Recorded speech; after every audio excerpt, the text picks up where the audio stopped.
We sit here right now looking at US futures, stock futures that look actually a little positive. European futures negative but improving. They've improved a little bit. Do you see reason for that bounce? Is the fact that we're seeing lower bond yields likely to be one of the reasons why we could see a bounce? Yeah, I think lower bond yields could potentially be playing a bit of a role. But in terms of how this week is shaping up, it's always set to be a case of we have this deadline for US-Iran talks next Monday. So what is the tenor of news flow that fills that gap?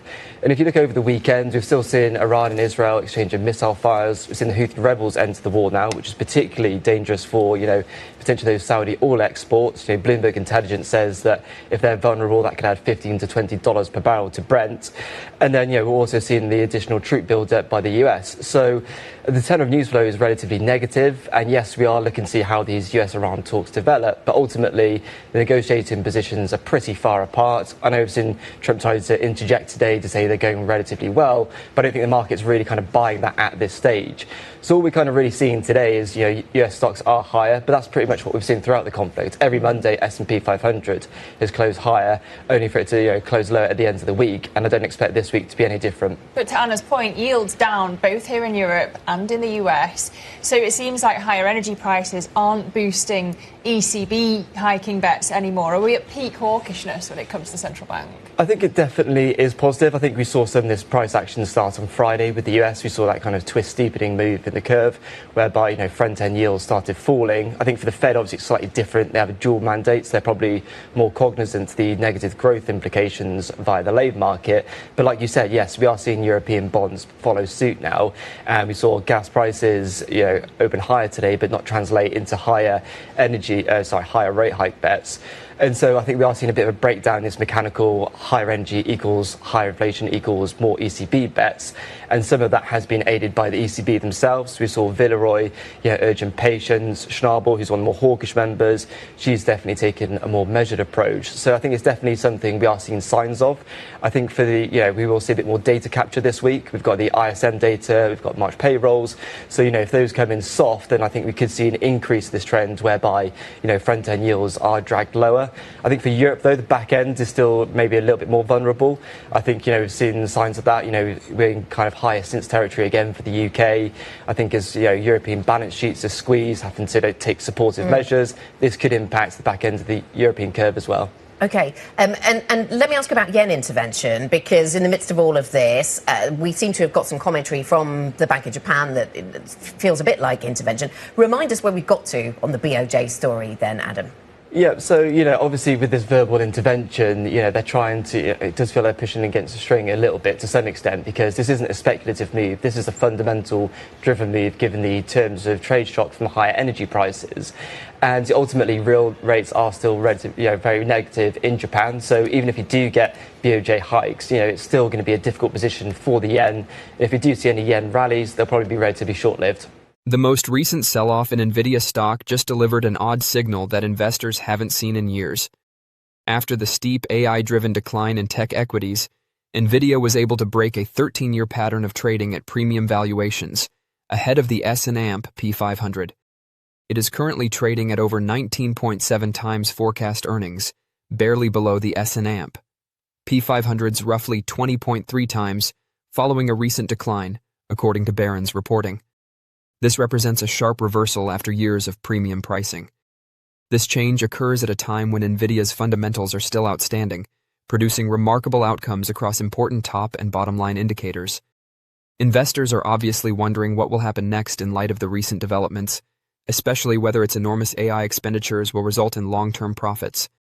The extreme unpredictability is further exacerbated by escalating competition, significant reinvestment, and unsettling customer concentration. However, I recently wrote on Nvidia CEO Jensen Huang's direct assessment of the company's prospects, stating that a $10 trillion price is not implausible. He described Nvidia's expansion as inevitable, highlighting the enormous rise in demand driven by AI and growing compute economics. Given that, Nvidia's value reset may have less to do with weakness and more to do with the market adjusting expectations after an incredible run. The situation with Nvidia's stock isn't isolated. Even for companies that exhibit exceptional growth, investors are unwilling to pay peak multiples for AI stocks. That shift is seen in all areas of technology. Similar to the overall market, the sector's forward PE has fallen to about 21, the lowest level in 3 years. Earnings estimates haven't decreased either, as the consensus continues to predict growth of over 42.5% in 2026. What stands out is the disparity between declining values and comparatively solid fundamentals. At the center of the conflict is Nvidia. It continues to produce strong results, such as an incredible Q4 revenue of $68.1 billion, up 73% from the same period last year, data center sales of $62.3 billion, up 75%, and full-year revenue of $215.9 billion, up 65%. Join our investor community. Hit subscribe and like to get your daily Nvidia stock insights and tutorials delivered. It also said at the GTC event that its revenue from AI chips might exceed $1 trillion by 2027. Investors, meanwhile, are preoccupied with the future. Even great outcomes are insufficient to raise the stock when expectations are extremely high. Returns on Nvidia stock compared to the S&P P500 and the Magnificent Seven. The S&P P500 and the Magnificent Seven have both returned 7.41% over the last month, while Nvidia has returned 5.46%. Nvidia has returned 5.99% over the past 6 months, while the S&P P500 has returned 4.14%, and the Magnificent Seven has returned 12.70%. Nvidia's year-to-date performance was 10.18%, while the S&P 500's was 6.96%. The picture did not display Magnificent 7 YTD data. Nvidia has returned 50.34% over the past year, while the S&P 500 has returned 11.87%, and the Magnificent 7 has returned 17.86%.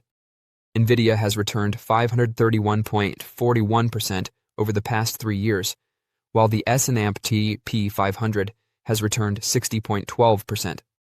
The image did not display the Magnificent 7 data. The S&P 500 returned 60.24% during the previous 5 years, while Nvidia returned 1,204.75%. The picture did not display Magnificent 7 statistics. Nvidia returned 19,333.87% over the previous 10 years, whereas the S&P 500 returned 212.82%. The picture did not include the Magnificent 7 data. Midway through 2023 is when Nvidia's amazing value surge truly begins. On May 30th, it momentarily crossed the $1 trillion threshold. On June 13th, it made history by being the first player to finish a trading day above that threshold. The stock doubled that achievement by February 23, 2024, momentarily reaching $2 trillion as Wall Street viewed Nvidia as the unmistakable signpost of the generative AI future. On June 5, 2024, Nvidia's worth skyrocketed to $3 trillion. In less than 2 weeks, it reached $3.35 trillion, overtaking Microsoft as the most valuable publicly traded business in the world. As AI spending continued to boost top-line forecasts and investor appetite, Nvidia rewrote history in July 2025, becoming the first firm to ever close above $4 trillion. On October 29, 2025, Nvidia became the first business to hit $5 trillion, marking its highest point to date. The session ended at about $503 trillion. What Nvidia's chart indicates. The stock chart for Nvidia still appears to be largely damaged. On March 27th, the stock ended the day at $167.52. The stock chart shows that it is safely below its 20-day simple moving average, SMA, of $173.31, 50-day SMA of $175.15, 100-day SMA of $179.33, and 200-day SMA of $182.43. This is a straightforward, yet unmistakable indication that the trend is still pointing lower. Additionally, let's examine the Relative Strength Index, RSI, a momentum indicator for evaluating the positioning of Nvidia stock. The 14-day RSI is currently 28.35, which is extremely low and suggests that the stock is approaching oversold territory. Additionally, the MACD, which contrasts short and long-term momentum, is flashing a sell signal at 234. The main tiers appear to be very obvious. The mid-160s is near-term support, and if selling pressure increases, there will be more negative levels in the low 160s. On the upside, however, there is a more significant ceiling around the mid-170s and resistance that begins in the high 160s and effectively builds through the low 170s. Following that, a number of significant moving averages are concentrated in the $180 range, which will be the next major challenge. In recent years, artificial intelligence, AI, has been a tsunami that has sent numerous tech stocks soaring, including Microsoft, Meta Platforms, and, of course, Nvidia. In 2026, the situation has altered. The idea that AI will benefit everyone is no longer prevalent. In the era of artificial intelligence, there will be losers, which will lead to a decline in many companies in sectors including software as a service and cybersecurity. Furthermore, Wall Street is challenging the rationale behind tech companies' enormous capital expenditures.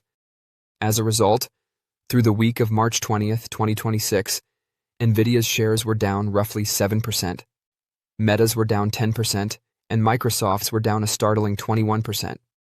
What approach should investors take into account in light of the evolving AI current? Here is how I intend to manage my investments in Microsoft, Meta, and Nvidia.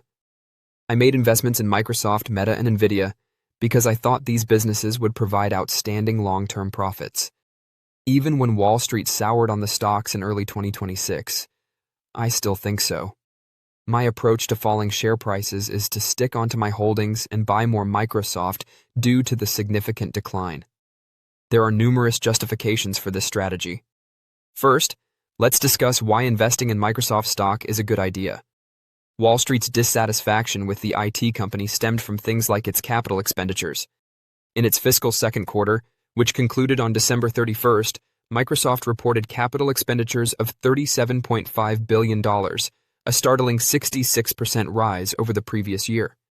Hardware to assist AI, such as the graphics processing units, GPUs, offered by companies like Nvidia, accounted for almost two-thirds of the total cost. I consider the expense of capital expenditures to be a crucial investment in Microsoft's future expansion. The expenditure is meant to increase its cloud computing capacity, which is required to satisfy consumer demand for artificial intelligence. The 110% year-over-year increase in Microsoft's Q2 remaining performance commitments among commercial clients to $625 billion serves as an example of this demand. The tech giant's price-to-earnings, PE ratio of 23, indicates that its share price valuation is at its lowest point for the past year, making it a buy. Microsoft reported fiscal Q2 2026 revenues of $81.3 billion, up 17% year-over-year, with $51.5 billion coming from cloud computing. This indicates that its AI business is performing well, and now is a good opportunity to buy shares given its decline in valuation. Meta reflects Wall Street's worries about Microsoft's capital expenditures on the consumer side. The social media behemoth predicted that its capital expenditures will increase from $72.2 billion in 2025 to between $115 billion and $135 billion in 2026. As CEO Mark Zuckerberg noted, "We are now seeing a major AI acceleration. Meta is investing to meet the need for AI, just like Microsoft. I anticipate that this tsunami will pick up even more speed in 2026 on a number of fronts." Meta's dominance is demonstrated by its fourth quarter performance. Growth in both daily active users and the average price per ad contributed to Q4 revenue's remarkable 24% year-over-year increase to $59.9 billion. By automatically producing content that is tailored to each user, the company views AI as a way to further engage its audience. The company's advertising revenue increases as users spend more time on Meta apps. Meta earns money whenever a user interacts with or shares an advertisement. Meta is a company to hold since its business is doing well, and AI is expected to spur more growth. Nvidia is an excellent investment. I think I'm more excited about Nvidia than any other stock. Jensen Huang, the company's visionary founder and CEO, has accurately forecasted the growth of the computing industry and developed products to satisfy future demands, beginning with GPUs, the computer. Processors that fuel artificial intelligence. Huang personally brought the first AI supercomputer to OpenAI because he thought GPUs were perfect for AI. As part of a new industrial revolution, he predicted the emergence of AI factories. This prediction has materialized, as evidenced by Microsoft and Meta's capital expenditures. Huang now predicts that the next technological tidal wave will be AI inference, the technique by which software makes judgments. The AI running these devices must perform inference instantly in order for innovations like robotic surgeons and self-driving automobiles to exist. Nvidia's most recent GPU, Vera Rubin, is made especially for inference to help with this. It enables autonomous operation of self-evolving AI agents. Consumers have already made purchases.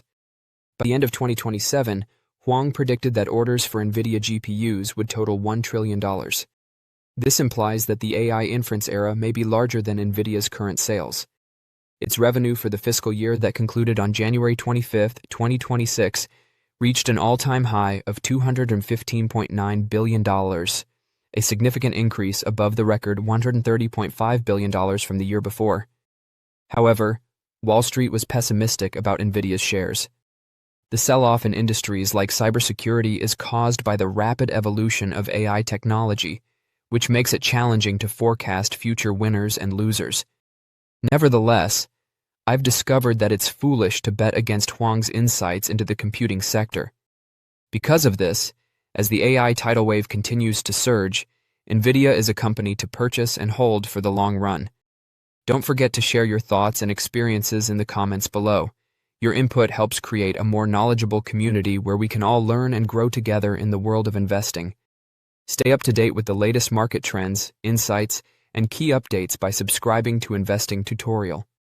We're here to help you make smarter investment decisions and stay ahead of the curve.